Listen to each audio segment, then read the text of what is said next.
Fortunately, professionals dealing with matters of the psyche can treat that fear and soften the hardened shell.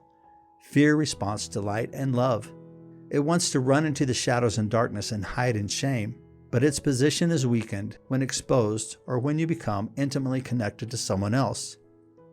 Fear responds to truth and authenticity.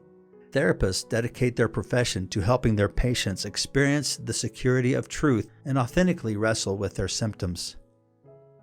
Fear bows to authority. When confronted with authority, fear will often stop and submit.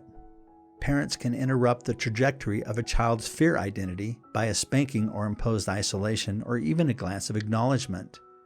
A trained priest will use authority to exorcise a demon out of a possessed victim, or command the fear identity to cooperate.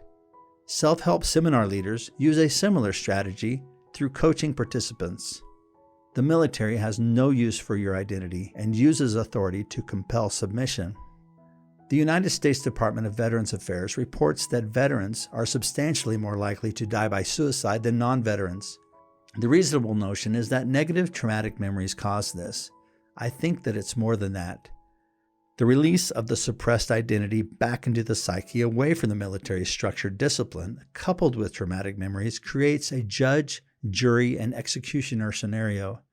The core hero doesn't stand a chance in hell.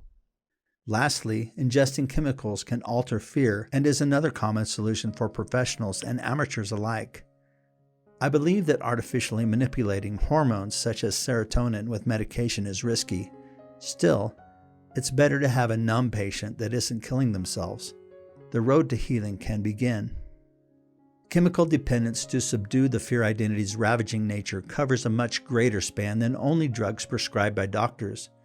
We are taught by example from an early age to rely on what we can consume to make us feel relaxed or more alert or a little more numb to our pain, even as benign as sugar or caffeine. Naturally, chemical addiction in many forms is a culturally facilitated solution to assist in managing survival. So where's the good news? I don't know that there is any. Your identity is big and ugly and intends to destroy your life. Your core hero is small in comparison, like the story in the ancient scriptures of young David against a giant Goliath that seems to grow bigger and more powerful every day. In other words, your plot is right on track. There is very little chance that your hero will be the champion in your life and lead you to happiness. Yes, you have an intriguing story. It's full of scandal and drama and betrayal and resentment and death and destruction. The road is wide and everybody is traveling on it. But that's not what you want your future to be. It's not the story of your life that you want others to tell after you're gone. How do I know? I know because you already thought of your hero at the beginning of this chapter. If you can imagine your hero, you can relate to your hero, and you can discover that you are the true hero of your story and are uniquely qualified to win against all odds. When trauma happens, your identity hides for a few seconds while your core hero manages it like a pro, and then your identity shows back up again to complain about it and blame others. The point is that your hero is the first one on the scene, not your identity. The lesson to learn is that each trauma is an opportunity for love and truth to take over. Notice it or remember when it happened. You had a type of power not usually packed into your identity. Love and truth were heroically at work. We witnessed this on a societal level with the arrival of the COVID-19 pandemic. In the beginning, every nation on the planet was in trauma response mode. The collective hero in us rose to the occasion with decisive actions. The goodness of humanity was singing from the balconies and open windows to calm the neighbors, and generous citizens gave extraordinary contributions to care for employees hit hardest by the loss of business. Beer manufacturers set aside part of their operations to make hand sanitizer to give to first responders. Thoughtful people posted patterns and instructions online for thousands of citizens to cut and sew masks to send to frontline workers in hospitals, fire stations, and emergency clinics. The biggest question is, why can't we be like this all of the time? The answer is because our collective identity craves complaining, blaming, suspicion, shaming, equity, and playing the victim. Our national psyche looks a lot like our own and is on full display in every news and social media platform on the planet. Trauma summons the hero.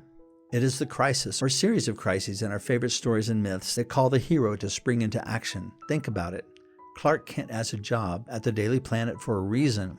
The media is always the first to know when something terrible is happening. It is the tragedies that pop the buttons on Clark Kent's white dress shirt to expose Superman. When your fear identity engages useless speech to deflect trauma, you lose the opportunity to overcome it and find meaning in the responsibility of embracing it. All that remains is the shame and blame and self-pity you see in the mirror. Your fear identity is perfectly satisfied with mediocre and boring, but life doesn't give you that. It traumatizes you with the death of loved ones, loss, betrayal, resentment, shame, bitterness, and tragedy. There are significant problems to solve. Your fear identity convinces you that it has everything under control, but look at the results.